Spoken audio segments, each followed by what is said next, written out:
So again, today's presentation is on VOW. What is VOW? How can it work for me? And how can I use it? My name is Grant Worthen. I'm the sales team lead here, and Jenny McIntosh is also on the webinar. She'll be answering questions. Jenny's our operations manager at WolfNet. If you have any questions, please feel free to use the questions box where you can ask them and they'll be answered accordingly. So what is VOW and where did it come from? First off, VOW stands for Virtual Office Website. And the definition of VOW, now this is kind of a long definition here, but I thought it was relevant. It is a participant's broker internet website or a feature of a participant's internet website through which the participant is capable of providing real estate brokerages services to consumers with whom the participant has first established a broker-consumer relationship, where the consumer has the opportunity to search MLS data subject to the participant's oversight, supervision, and accountability.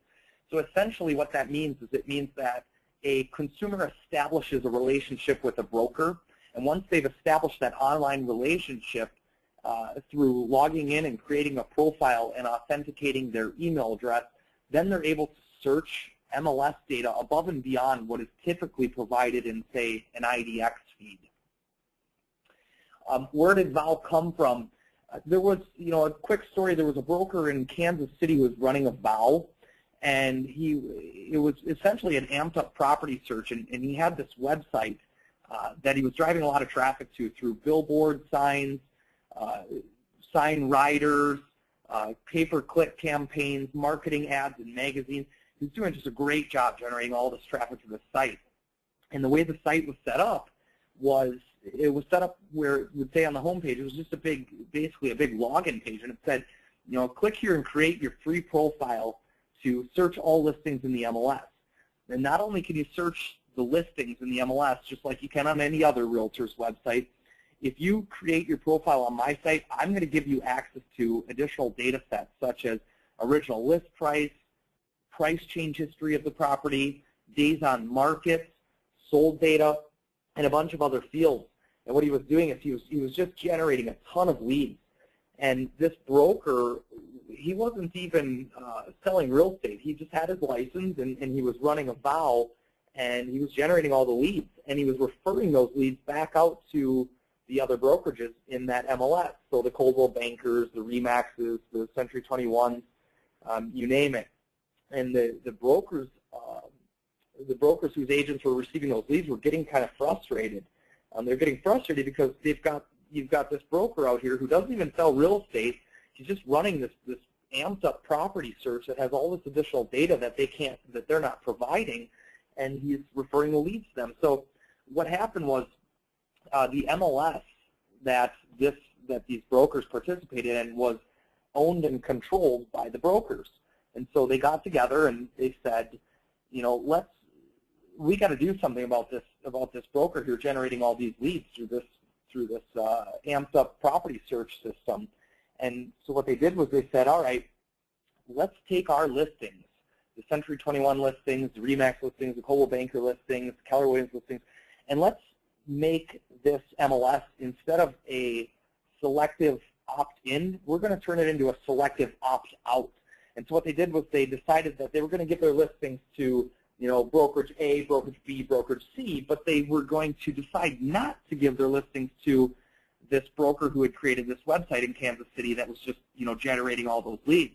And so what happened was, as you can imagine, is that broker who no longer was receiving their leads or receiving their listings was obviously no longer generating the leads he was. And so he goes to the Department of Justice, and the Department of Justice and NAR then kind of got together and decided on a new, they decided they need to establish a new policy. And as part of that policy and as part of the outcome, they have now called it a VOW feed, a virtual office website feed. And so as part of this webinar, we're going to show you how the VOW feed is different than your standard IDX feed and what you need to do to participate and to view that data. So VOW versus IDX. the IDX data, it's marketing data, listing data that can be displayed and marketed to the public. The data is limited to your standard search criteria, so bedrooms, bathrooms, property types, price ranges, descriptions, and photos. And then VOW data, it's IDX data, but it's listing data that requires the consumer to actually create a profile on the real estate agent's website and essentially create an online relationship with that broker or that agent. And not only are they able to view the IDX data, but they're also able to view additional data fields above and beyond what's standard in an IDX feed. And those fields are original list price, price change history, days on market, and sold data, to name a few. There really are about 20 additional fields of data that can be accessed, but these are the most important ones, the ones that stick out to the consumer. And so here you can see a screenshot of a listing detail page that has both IDX data and then kind of highlights call to action for VOW data. And so, as I mentioned earlier, a VOW typically requires the consumer to register first before accessing the property search data. What we've done here at WolfNet is we've kind of overlaid the IDX and the VOW data, and we've combined them into one.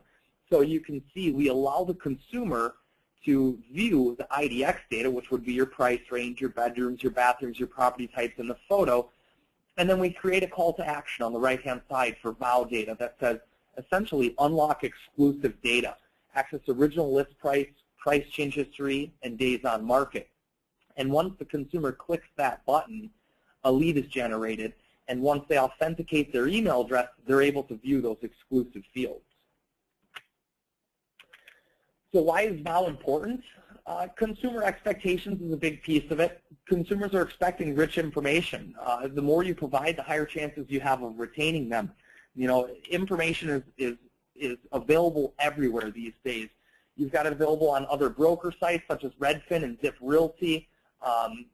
In fact, Redfin and Zip Realty are two of the brokerages that have started to implement VOWs. So, you know, it's important that you're providing the information that the consumer is looking for, and if they know that they can get it somewhere else and you're not providing it, they will leave your site. Also, data accuracy. So set yourself apart. You know, it's a great way to set yourself apart from the sites like Zillow, Trulia, and other sites that have data that may be syndicated to them or they're getting through other means. And so Zillow will show, for example, some of those things like days on market and price change history, but Zillow's not exactly always accurate. So it's important to have VOW on your website so you can compete with those big sites, but also so you have the most accurate and up-to-date information.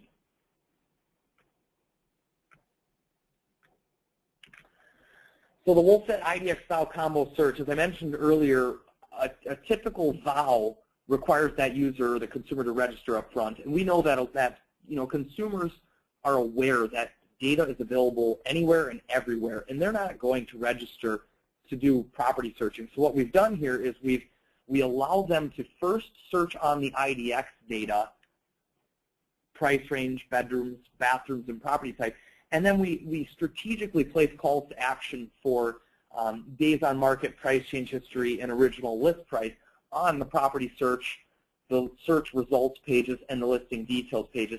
So on the screenshot on your left, you can see that I've highlighted the green fields, and it might be a little hard to read, but price range, bedrooms, bathrooms, the address, the square footage, those are all of your IDX fields. But then you have your VOW fields that are kind of strategically placed within those that say days on market, original list price, and price change history. And we know that those fields, those VOW fields, are kind of the trigger points for the consumer. The consumer, when they see, oh, I can get access to days on market, or I can see how many times the price has dropped on this listing.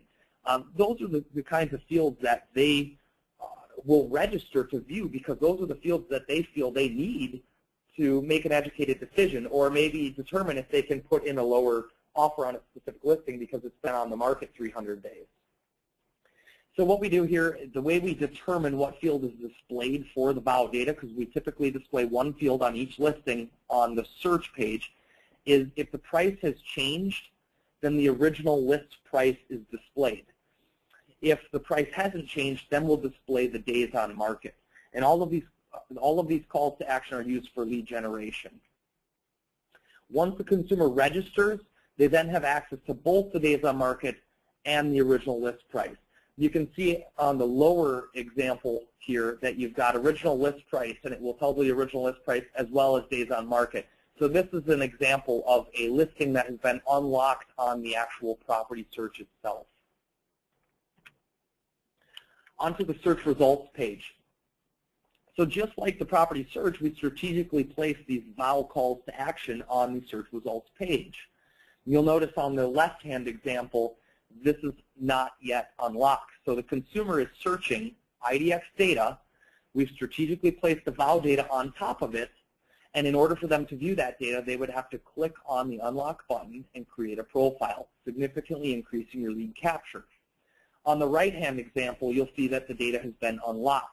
So in this case, the consumer has created their profile, authenticated their email address, and they now have access to the VOW data. The listing details page. So here again, we have two examples. On the left-hand side, you'll see the listing details page with the VOW data still locked. So you have your IDX data highlighted in green, your price range, bedrooms, bathrooms, property types, as well as your photos, and then you have your VOW data highlighted in red with the unlocks here. So you can see it says unlock exclusive data, access original list price, price history, and days on market. On the right-hand side, we have our IDX data on the left, but then we have our VOW data, which is on the right. And we have two different templates, or two different themes for our property search solution. The left one is our modern theme, and the right one is our classic theme. And so you can see our modern theme has the big call to action. Our classic theme has the original list price, price history, and days on market as our calls to action on the right-hand side.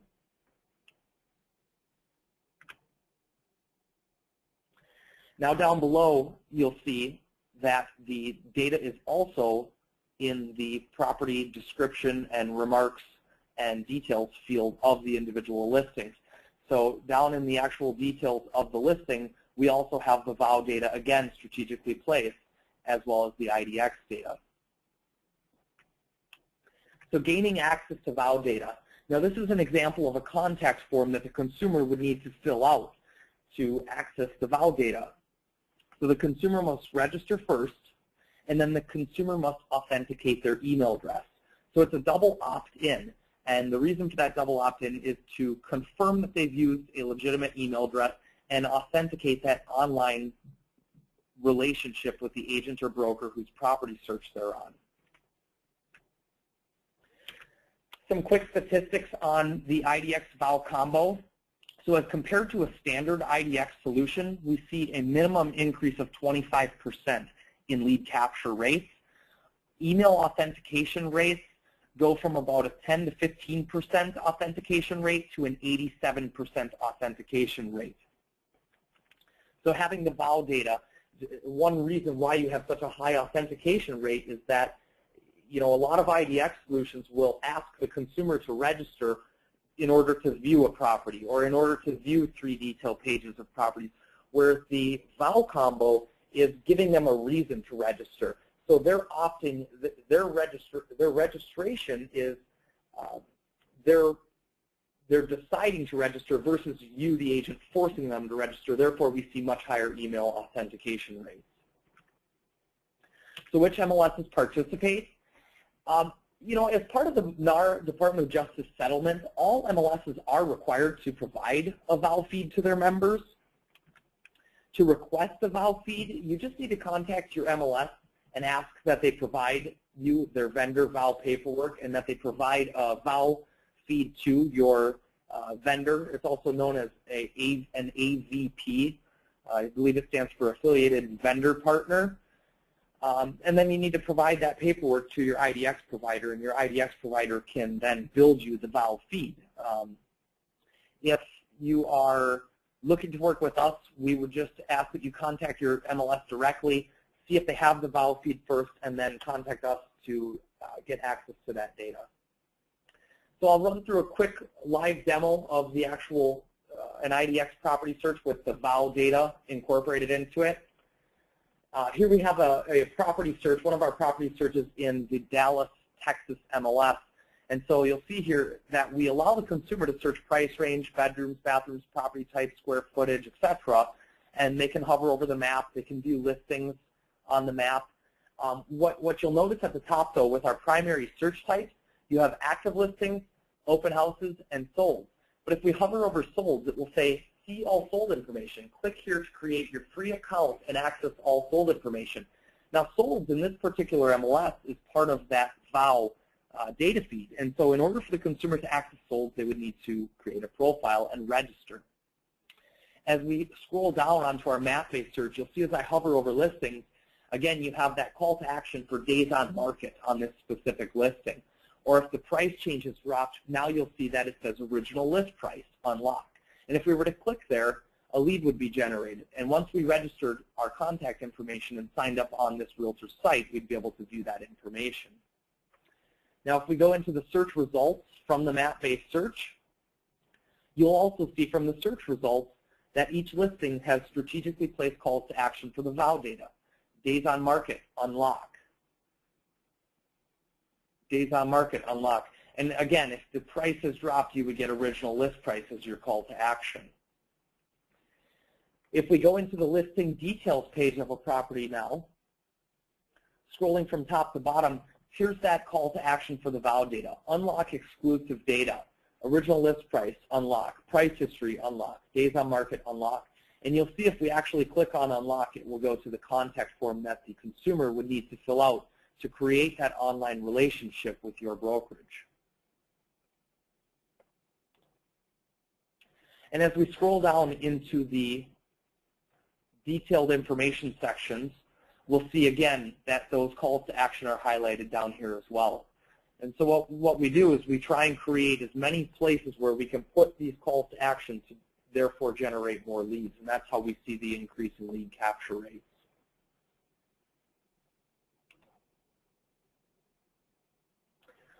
That's our short demo on VOW data and how it works. If you have any questions, please feel free to email us at solutions@wolfnet.com. Again, my name is Grant, and I'm with WolfNet. I'm the sales team lead. If you have any questions, you can email me directly as well. My email address is grant@wolfnet.com. And make sure you follow us on Facebook, facebook.com/wolfnet. Thank you.